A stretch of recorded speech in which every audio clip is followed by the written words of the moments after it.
Selamat datang, salam sejahtera. Terima kasih karena bersama dengan saya di Nazlin Unity Channel. Pemuda PAS Pulau Pinang tiba-tiba mengamuk dengan Presiden Gerakan. Rupanya ini yang Dominic Lau lakukan. Pemuda PAS kawasan Tasikgelugur berang dengan Presiden Parti Gerakan Rakyat Malaysia Gerakan. Datuk Dr. Dominic Lau dengan menuntut Timbalan Perikatan Nasional PN itu berundur daripada bertanding kerusi Melayu di kawasan itu pada PRN bulan depan. Naib Ketuanya Muhammad Ikhwan Afiq Muhammad Anwar menegaskan bahawa Dominic Lau tidak harus berangan-angan untuk berbuat demikian atau berdepan tindakan keras daripada sayap pemuda kawasan itu. Menerusi kenyataan dikeluarkan, Afiq berkata, pihaknya akan menggerakkan perarakan besar-besaran calon bebas di Dun Teluk Air Tawar dan Permatang Berangan pada penamaan calon 29 Julai nanti jika Dominic masih berkeras untuk bertanding di kerusi Melayu. Dewan Pemuda PAS Tasikgelugur bersama dengan pengundi di Permatang Berangan dan Teluk Air Tawar akan memastikan kekalahan kepada calon gerakan di Teluk Air Tawar dan calon bersatu di Permatang Berangan jika tuntutan ini tidak dipatuhi, tegasnya. Kemarahan pihak PAS berhubung kedudukan calon bertanding di kedua-kedua dun tersebut semakin ketara apabila Afiq lantang memberi amaran kepada Dominic agar tidak bermain api.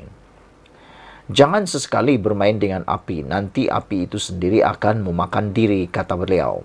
Jangan cabar kesabaran pemuda PAS, marahnya lagi. Sebelum ini, desas-desus mendakwa setiap parti dalam Perikatan Nasional diberikan satu kerusi dalam 3 dun di Parlimen Tasikgelugur.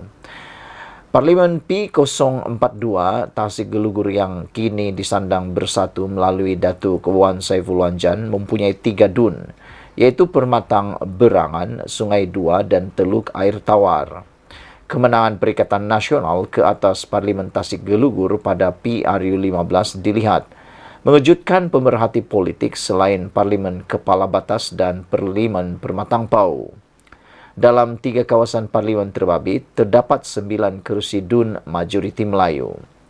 Selain Permatang Berangan dan Teluk Air Tawar, kerusi majoriti Melayu lain di Pulau Pinang ialah Penaga, Sungai Dua, Penanti, Pinang Tunggal, Permatang Pasir, Bertam, Seberang Jaya, Sungai Aceh dan Sungai Bekap.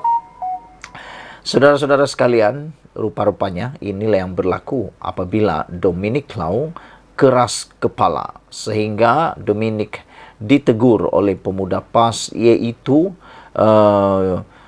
Muhammad Ikhwan Afiq. Beliau kata, Dominic jangan keras kepala, sehingga Dewan Pemuda PAS Tasikgelugur bersama dengan pengundi di Permatang Berangan dan Teluk Air Tawar akan memastikan kekalahan kepada calon gerakan di Teluk Air Tawar dan calon bersatu di Permatang Berangan jika tuntutan ini tidak dipatuhi atau diikuti, kata beliau. Naib Ketuanya Muhammad Ikhwan Afiq Muhammad Anwar menegaskan bahawa Dominic tidak harus berangan-angan untuk berbuat demikian atau berdepan tindakan keras daripada sayap pemuda kawasan itu. Menurut kenyataan dikeluarkan, Afiq berkata pihaknya akan menggerakkan perarakan besar-besaran calon bebas di Teluk Air Tawar dan Permatang Berangan pada penamaan calon 29 Julai nanti jika Dominic masih keras untuk bertanding di kerusi Melayu. Ikuti terus ulasan selepas ini. Selamat petang, salam sejahtera. Terima kasih Anda bersama dengan saya di Nazlin Unity Channel. Ini satu pendedahan yang Anda patut tahu dan Anda pasti akan share. Pasti saya yakin Anda akan kongsikan ini kepada semua orang karena ini akan bercerita tentang dah kalah PRU tapi masih nak bertanding PRN. Rupanya elaun yang wakil rakyat dikejar, ini nilainya.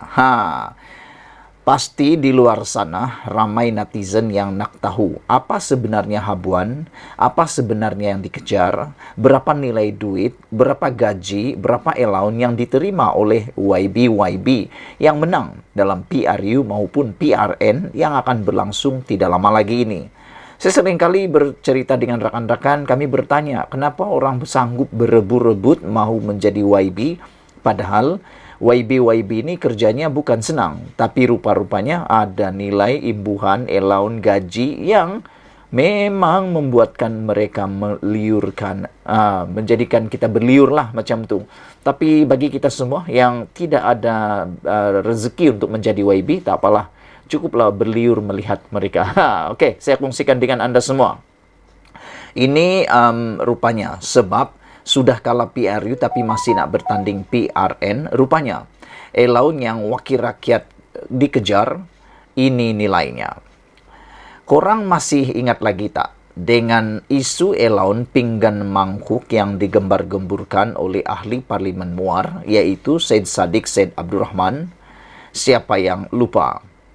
Kami akan letakkan ciapan Syed Saddiq Syed Abdul Rahman mengenai isu allowance itu di bawah. Isu ini sebenarnya mengenai kes tuduhan rasuah oleh Syed Saddiq Syed Abdul Rahman.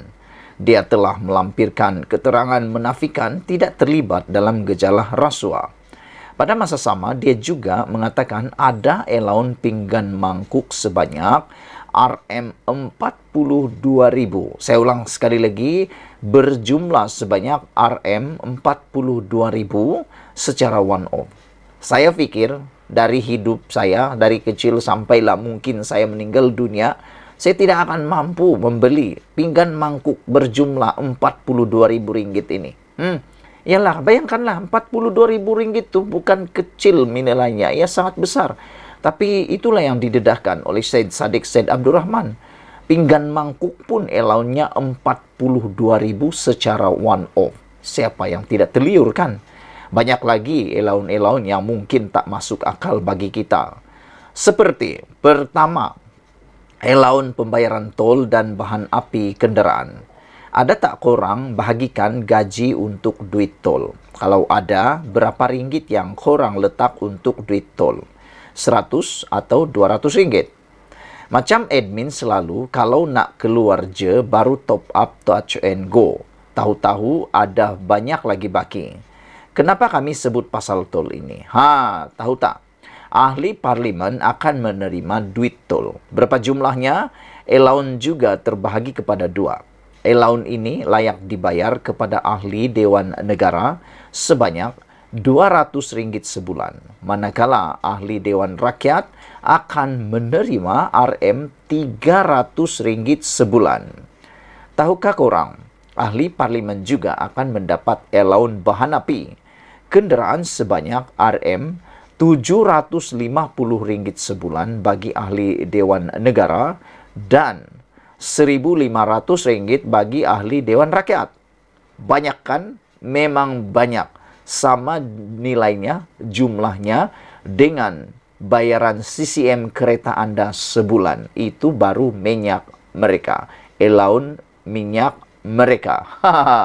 Coba bayangkan. Kalau kita tak keluar mana-mana, lepas tu bakinya bertambah je.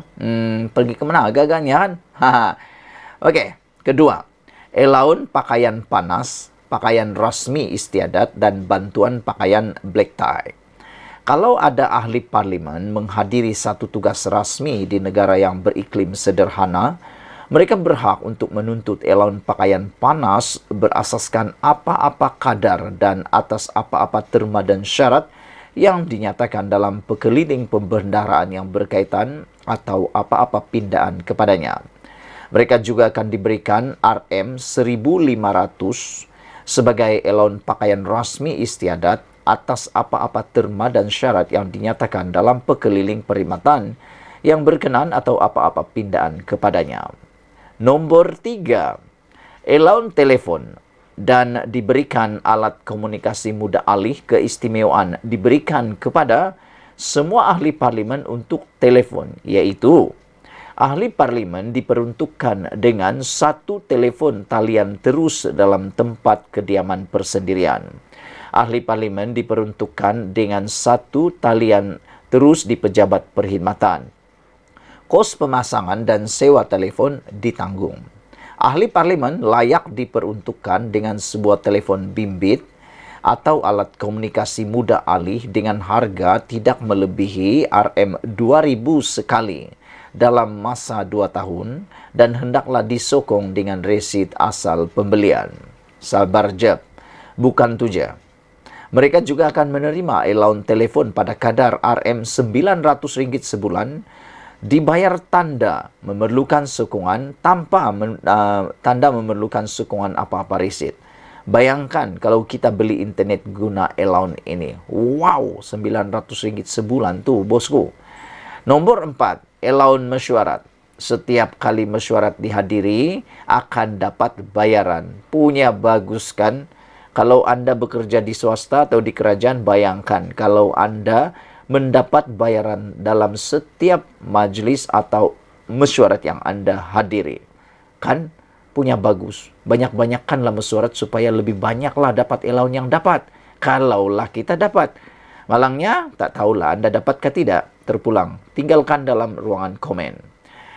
Ahli-ahli YB ini dapat allowance mesyuarat. Setiap majlis dihadiri akan dapat bayaran. Selalunya kalau kita bekerja, mesti setiap bulan akan ada meeting bulanan bagi membentangkan laporan apa yang kita dah buat untuk bulan itu. Samalah macam sos cili. Takut jugalah kami kalau bos marah kan. Tapi pernah tak lepas meeting korang akan dapat bayaran. Tak dekan? Ahli parlimen akan dibayar pada kadar Rm400 sehari kerana menghadiri majlis parlimen. Mereka juga akan dibayar Rm300 sehari atas sebab menghadiri mesyuarat, taklimat, seminar, bengkel dan lain-lain yang dianjurkan secara rasmi oleh kementerian atau agensi. Kerajaan di peringkat persekutuan atau negeri yang daripadanya ahli parlimen menerima undangan rasmi untuk menghadirinya. Nombor 5. Saraan ahli parlimen yang lumayan. Untuk yang terakhir nih, allowance paling mahal. Nak tahu kenapa? Tahukah korang yang ahli parlimen akan menerima saraan ahli parlimen?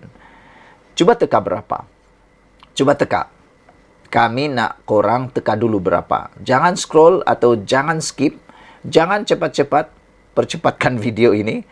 Kerana saya mahu Anda teka dulu. Tulis dalam ruangan komen, teka dulu berapa saraan ahli parlimen yang dikatakan lumayan ini. Kalau kamu tidak tinggalkan dalam ruangan komen dan Anda tidak meneka, itu mungkin Anda menipu. Dan tipu itu dosa. Tak apalah, saya kongsikan kepada Anda.